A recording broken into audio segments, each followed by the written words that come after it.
I have nothing to do with those texts, but your husband is having an affair, my mother-in-law gloated, sliding her phone across the marble kitchen counter.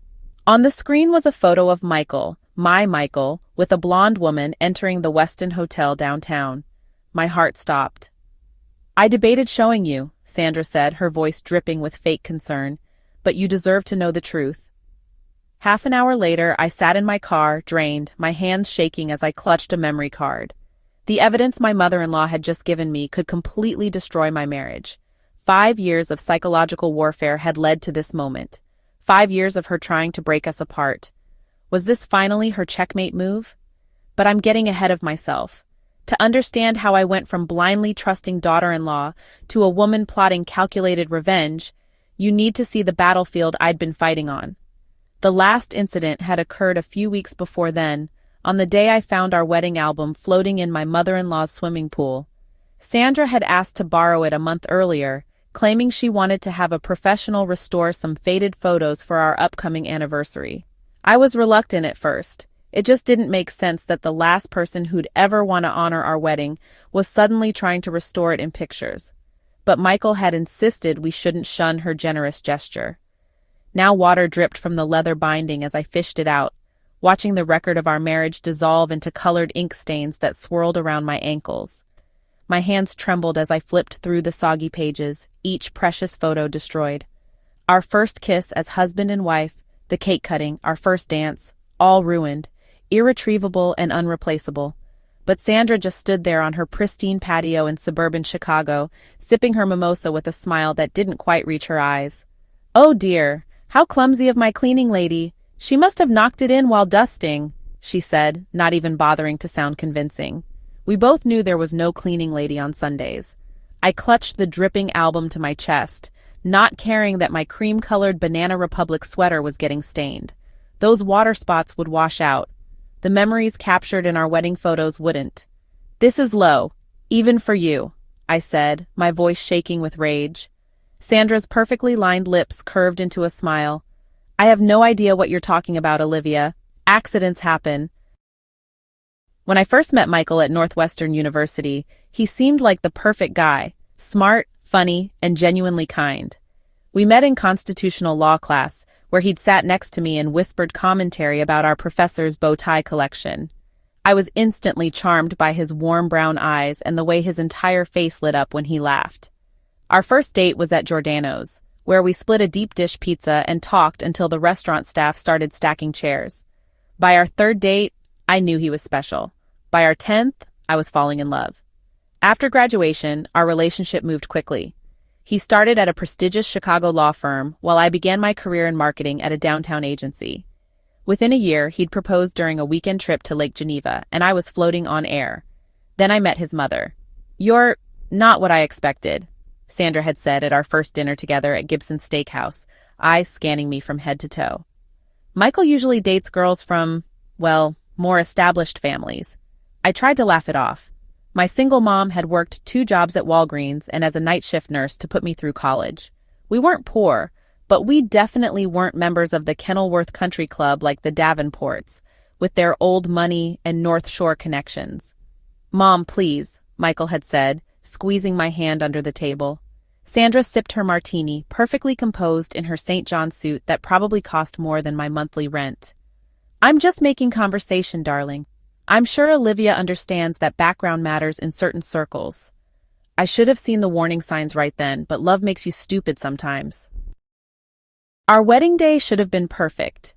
We'd spent months planning every detail, from the ceremony at Fourth Presbyterian Church to the reception at the Drake Hotel. My mom had taken out a loan to help pay for it, insisting that her only daughter would have the wedding of her dreams. But somehow, Sandra managed to make herself the center of attention. First, she showed up in a white dress. Not quite a wedding gown, but close enough that several guests commented. Then she accidentally spilled red wine on my mother's dress during the cocktail hour. And finally, she insisted on giving an impromptu speech about how no woman would ever be good enough for her son, but she was trying to accept me. My maid of honor, Jade, had to physically restrain me from saying something I'd regret. "Don't let her ruin this day," she whispered. "That's exactly what she wants." Michael apologized profusely that night as we checked into our honeymoon suite at the Palmer house. "She'll come around," he promised, kissing away my tears as I sat in my wedding dress, emotionally exhausted. "She just needs time. She's protective because of what happened with my dad." I nodded, not wanting our first night as husband and wife to be about his mother. Michael rarely talked about his father's abandonment, how Robert Davenport had left Sandra for his 20-something secretary when Michael was just 15. The wound was still raw, even a decade later. "I understand," I said, though part of me wondered if I ever truly would. 5 years later, and we were still waiting for Sandra to come around. The album incident was just one of a long line of accidents that had punctuated our 5 years of marriage. But the first 2 years were just the opening moves in Sandra's game. 3 months after our wedding, we attended a family Christmas at Sandra's Kenilworth mansion. As gifts were exchanged, I watched nervously as she handed me a beautifully wrapped box. "I hope you like it, dear," she said with that same insincere smile. Inside was a set of lingerie, 2 sizes too small, and a business card for a plastic surgeon known for breast enhancements. "Michael mentioned once that he always found fuller figures attractive," she said innocently as the room fell silent. "I just thought I'd help." Michael's face flushed with anger. "Mom, I never said that." "Oh, didn't you?" Sandra feigned confusion. "Maybe it was your father who preferred that. I get confused sometimes." Later that night, we had our first real fight over Sandra. "You need to stand up to her," I said, pacing our apartment. "She's deliberately trying to humiliate me." "She's just old-fashioned," Michael defended, though his voice lacked conviction. "She doesn't mean anything by it." "Bullshit," I spat. "She knows exactly what she's doing." The pattern continued. Every family dinner became a minefield. Every interaction, a new opportunity for Sandra to undermine me. There was the Easter she accidentally served me seafood risotto, despite my shellfish allergy being well documented. I spent the holiday night in Northwestern Memorial ER while Michael frantically called my mom, who had to drive in from Milwaukee through a thunderstorm. "I could have died," I told Michael afterward, my voice still raspy from the intubation. "She swears she didn't know it had shrimp stock in it," he replied, looking exhausted. "She's lying," I insisted. "She's trying to kill me." Michael laughed, thinking I was joking. I wasn't. By year 3, Sandra had escalated her tactics.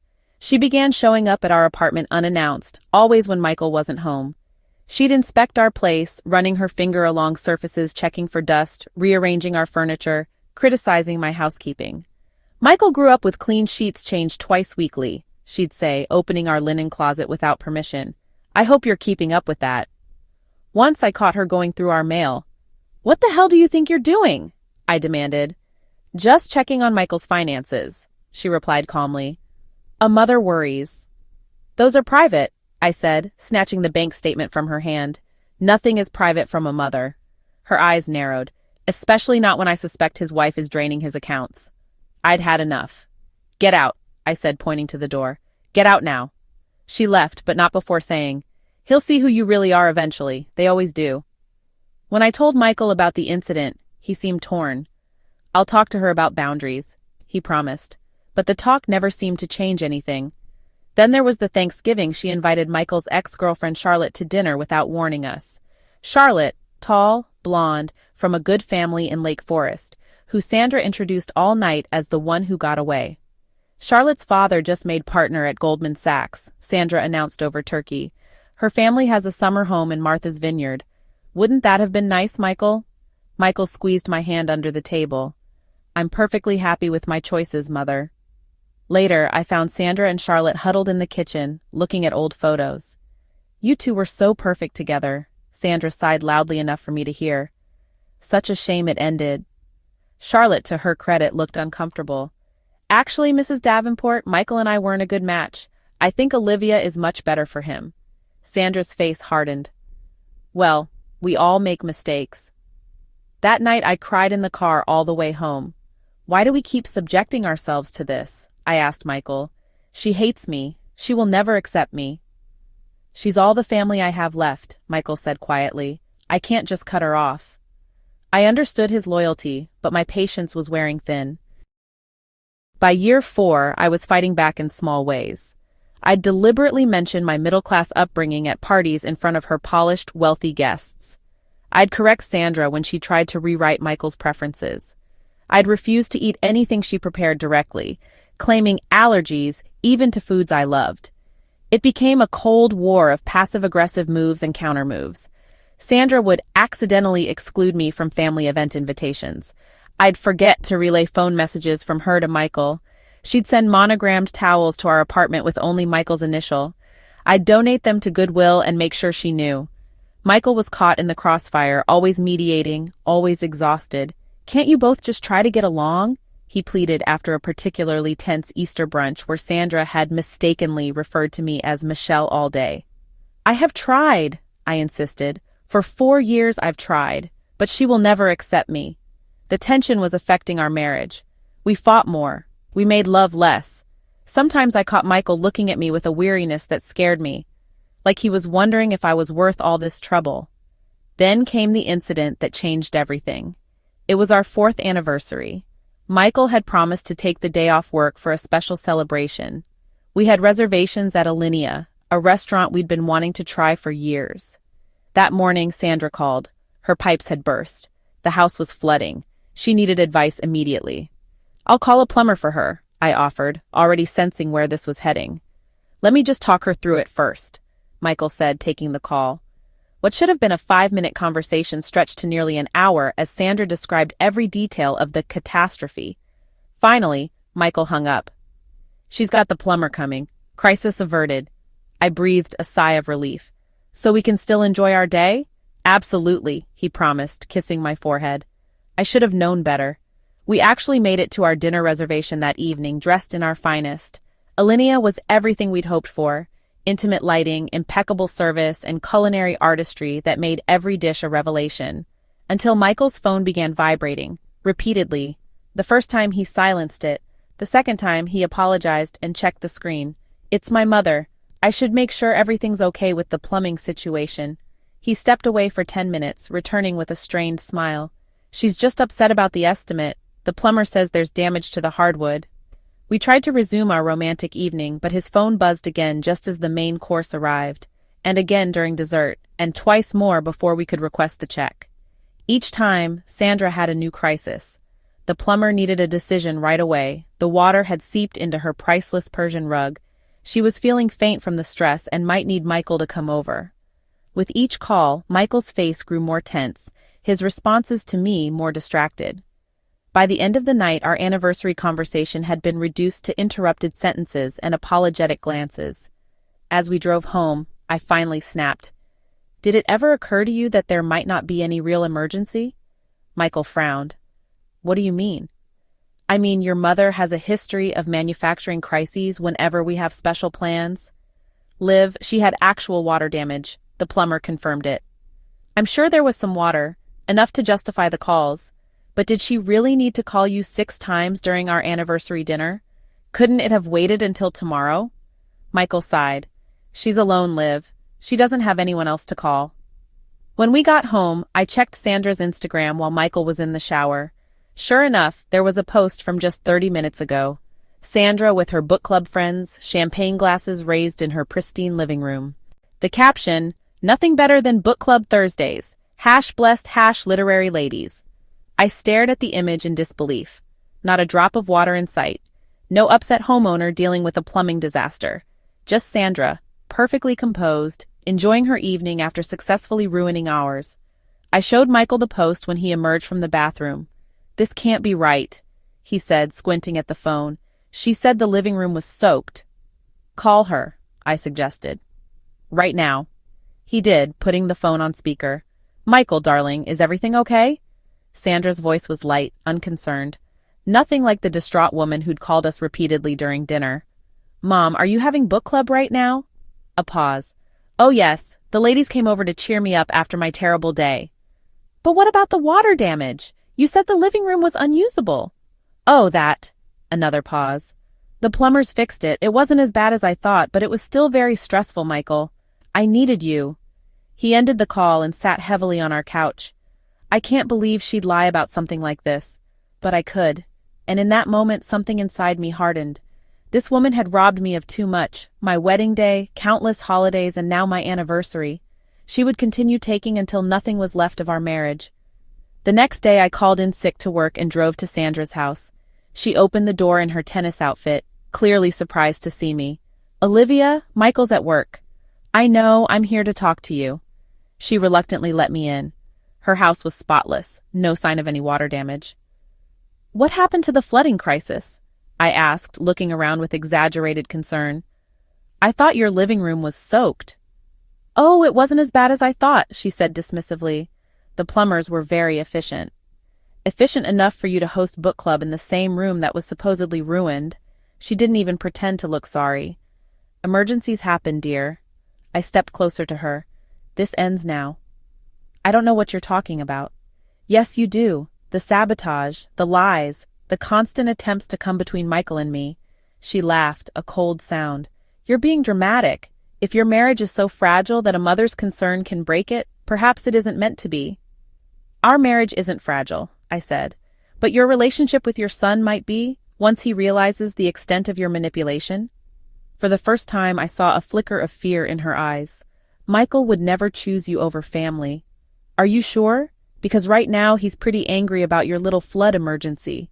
She recovered quickly, her mask of superiority slipping back into place.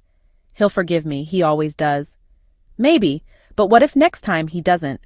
I left her house feeling both furious and oddly empowered. I had finally confronted the beast directly, but I knew this was just the beginning of a new phase in our war. After the anniversary disaster, I started keeping detailed records of every incident I had with Sandra. I downloaded a call recording app on my phone and began saving every conversation we had when Michael wasn't present.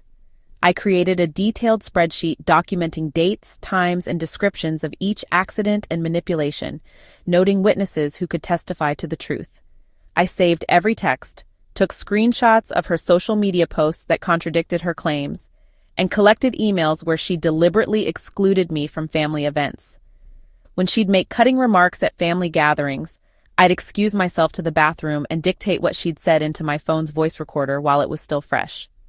After years of Sandra convincing Michael that I was overreacting, I needed proof that I wasn't imagining things.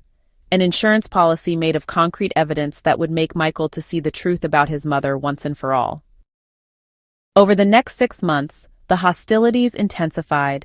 Sandra seemed to realize I was no longer an easy target and adjusted her tactics accordingly. She began involving other family members, telling Michael's cousins that I was controlling and isolating him from the family.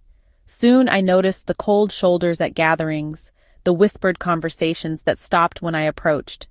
"Your family thinks I'm some kind of gold-digging monster," I told Michael after a particularly frosty 4th of July barbecue. "They don't know you like I do," he said, but I could tell he was tired of defending me. Sandra also began showing up at my workplace with lunch for her favorite daughter-in-law, disrupting my meetings and making a show of our close relationship to my colleagues. "Isn't she sweet?" my coworkers would say. If only they knew that the homemade cookies she brought had laxatives baked in. A fact I discovered the hard way after a particularly embarrassing client meeting. But I was done being the victim. I began documenting everything, every accident, every manipulation, every lie. I started recording our conversations when we were alone. I saved every toxic text and email. I was building a case, though I wasn't yet sure what for. Then came the Christmas she gave everyone thoughtful gifts.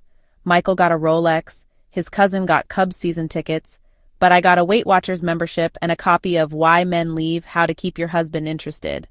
She'd smiled innocently when I opened it. "I just want you both to be happy long term." I smiled right back and handed her my gift, a book titled Toxic Parents, Overcoming Their Hurtful Legacy and Reclaiming Your Life. "I thought we could do a book exchange," I said sweetly as the room fell silent. For once, Sandra was speechless. Michael and I had our worst fight ever on the drive home. "You deliberately humiliated my mother," he shouted, "in front of the entire family." "She humiliates me every chance she gets," I fired back. "When do you ever defend me the way you're defending her right now?" "That's different." "How? How is it different?" He had no answer. That night I slept on the couch. The next morning I found Michael sitting at our kitchen table red-eyed. "I don't know how to fix this," he said quietly. I love you both. You shouldn't have to fix it, I replied. Your mother should respect your choice of wife. And my wife should respect my mother, he countered. Respect is earned, and she's done nothing to earn mine. We were at an impasse. For the first time, I wondered if our marriage would survive. 2 weeks after the ruined wedding album incident, I was folding laundry in our Lincoln Park apartment when my phone buzzed with a text from a number I didn't recognize. You should ask your husband where he was last Tuesday night. A friend. I stared at the message, my coffee going cold in my hand. Last Tuesday, Michael had said he was working late on a big merger case for Abbott Laboratories. He was a corporate attorney at Winston & Strawn, so late nights weren't unusual, especially when big pharmaceutical deals were closing. I told myself to ignore it. This was obviously Sandra's doing. But despite my rational brain screaming that this was manipulation, the seed of doubt had been planted, and it grew rapidly. I thought about the past few weeks. Had Michael been acting different? He'd been on his phone more. He'd been taking calls in the other room. Twice he'd gone into the office on Saturday, which was unusual. Oh God, was it possible? By the time Michael came home that evening, I'd worked myself into a state of barely contained panic. I'd checked our credit card statements, looking for unexplained hotel charges or jewelry purchases. I'd stalked his firm's website, scanning for attractive female attorneys. I hated myself for it, but the fear was real. I tried to sound casual as I handed him a beer. How was that big Abbott case last week? The one that kept you late on Tuesday? Michael's eyes flicked momentarily to his phone, which was lighting up with a notification. Fine, we settled. They're happy. Something in his voice sounded off, too rehearsed. I waited for him to elaborate, but he quickly changed the subject. How about pizza from Lou Malnati's tonight? I've been craving it all day. That night, I did something I'd never done before. Something I'd always considered a violation of trust. While Michael showered, I checked his phone. There were several calls to and from a contact named Melissa T. Some as early as 7 a.m., others as late as 10 p.m. My stomach clenched so hard I thought I might throw up. Michael worked with a Melissa Thompson. I'd met her at the firm's Christmas party, tall, blonde, Harvard Law. She'd been overly friendly, asking about poor Michael working such long hours, offering to take care of him at the office. I scrolled through texts, but there weren't any from her. Either they weren't texting or he was deleting them. The next day, as I was presenting marketing strategy to my team at work, another text came. Ask him about Melissa. She's more than a colleague. They've been meeting at the Westin on Michigan Avenue. I excused myself from the meeting and locked myself in a bathroom stall, fighting back tears. This had Sandra written all over it, but how could I ignore it? What if she actually knew something? The Westin was just blocks from Michael's office. It would be so easy for a quick lunch break rendezvous. For 3 days, I lived in agony, barely sleeping, checking Michael's phone when I could, looking for signs. He seemed distant, distracted. He came home late twice more. Or was I imagining it all? Was this what Sandra wanted? To make me crazy with suspicion until I drove him away myself? I had to get more information. The texts were driving me nuts, so eventually I decided to go and see Sandra. I needed the truth. Though she completely denied sending the texts, she claimed that someone had sent her a photo of my husband and a very pretty woman together. I didn't know what to think. One morning, I found a long blonde hair on his suit jacket. I nearly threw up in the kitchen sink. Finally, unable to bear it anymore, I confessed everything to my best friend Jade, the only person who truly understood the Sandra situation. This sounds like classic Sandra manipulation, she said over coffee at Intelligentsia on Broadway. Think about it. Right after you finally stand up to her, suddenly mysterious texts about cheating? Too convenient? But what about the hair, and the phone calls, and him being so secretive?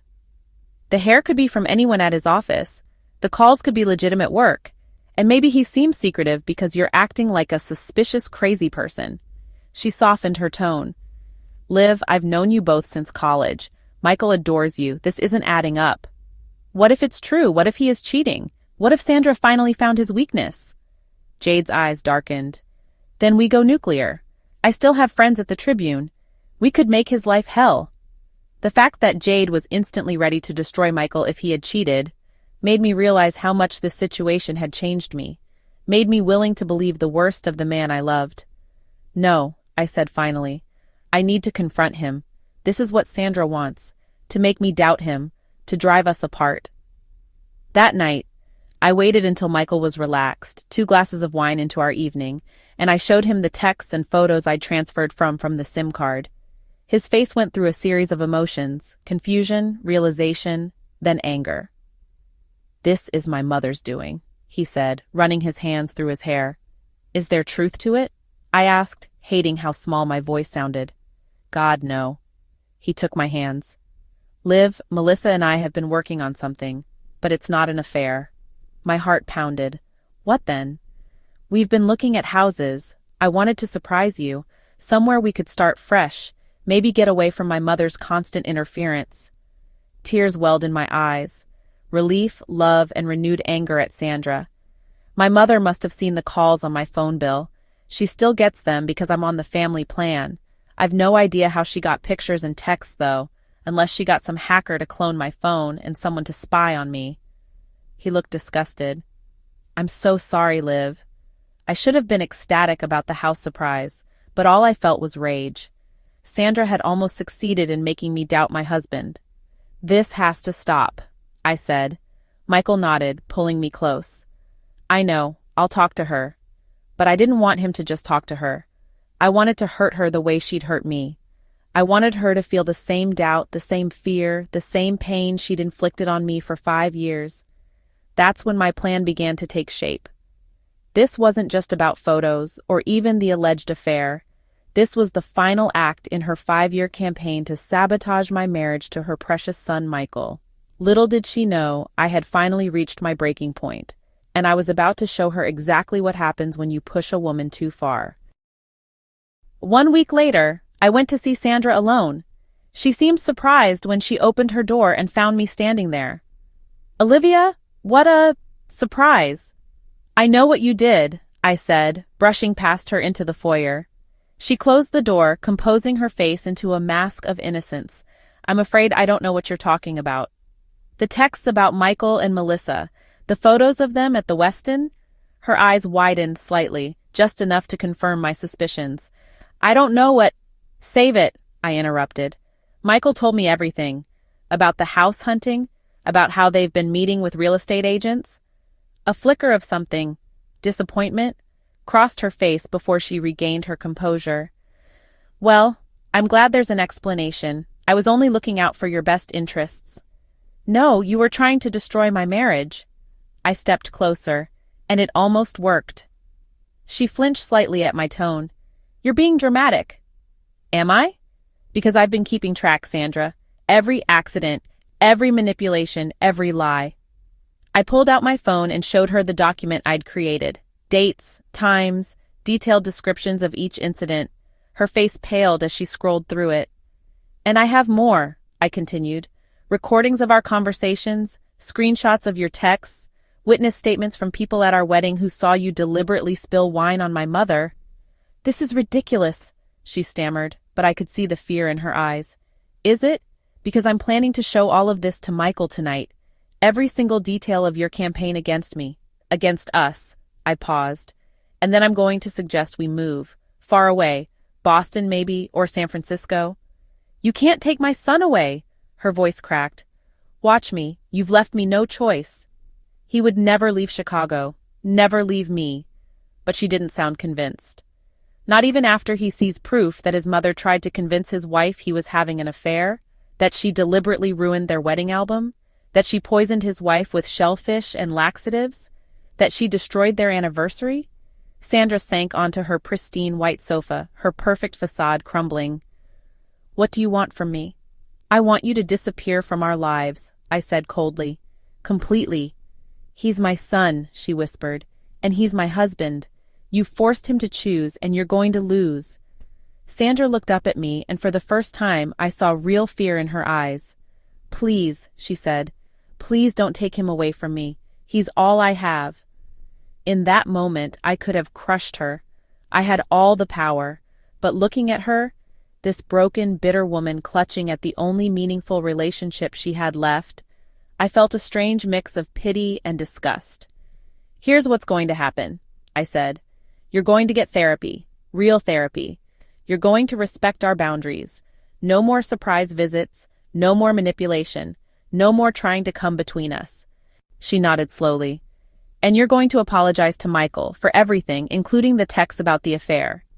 And if I do all that, she asked, her voice small, then maybe we'll stay in Chicago. And maybe you can be part of our lives, but on our terms, not yours. As I turned to leave, she called out, "He'll never believe you, about all of it." I stopped, my hand on the doorknob. That's where you're wrong, Sandra, because unlike you, I've never given him a reason not to trust me.